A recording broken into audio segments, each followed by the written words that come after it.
wickets. গত 21শে ফেব্রুয়ারি পাকিস্তানকে হারিয়ে চ্যাম্পিয়ন্স ট্রফির সেমিফাইনালে নিজের জায়গা করে নিয়েছে টিম ইন্ডিয়া। তবে আগামী 2রা মার্চ ব্লু আর্মির সামনে খেলা কিন্তু আরো কঠিন, কারণ সেদিন সেমিফাইনালে ভারতের প্রতিপক্ষ নিউজিল্যান্ড। নিজেদের দুর্ধর্ষ পারফরমেন্সের জন্য বরাবরই খবরের শিরোনামে থাকা নিউজিল্যান্ড এবার আরো খানিকটা বেশি শক্তিশালী, কারণ টিমের একদম সামনের সারিতে দুর্গের দরজা আটকে দাঁড়িয়ে রয়েছেন এক তরুণ যোদ্ধা, যিনি রচিন রবীন্দ্র। সম্প্রতি একটি ট্রাই সিরিজ ম্যাচ চলাকালীন অনফিল্ড কপালে বল লেগে গুরুতর আহত হন তিনি। যখন সবাই ভাবছে আসন্ন চ্যাম্পিয়ন্স ট্রফিতে তিনি খেলতে পারবেন কিনা, ঠিক তখনই রাচিনের দুরন্ত কামব্যাক সাড়া ফেলে দিয়েছে সমগ্র ভক্ত মহলে।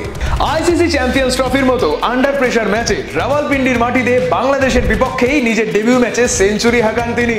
112 রানের দুর্ধর্ষ ইনিংস খেলে তিনি নিউজিল্যান্ডকে পৌঁছে দেন সেমিফাইনালের অন্দর মহলে। মাত্র 25 বছর বয়সী রাচিনের এরকম দুরন্ত খেলার কনসিস্টেন্সি দেখে অনেকেই ইতিমধ্যে বলতে শুরু করে দিয়েছেন যে ইন্ডিয়ার যদি একজন বিরাট থাকে তাহলে নিউজিল্যান্ডেরও একজন রাচিন রয়েছে। তবে সমস্ত যুক্তিতর্কের শেষে একথা স্বীকার করতে দ্বিধা নেই যে নিজের লক্ষ্য স্থির রেখে নিজের অনুশীলনে এভাবেই শান দিতে থাকলে খুব শীঘ্রই আরও এক ভবিষ্যতের স্টার প্লেয়ারের সাক্ষী থাকতে চলেছে গোটা বিশ্ব।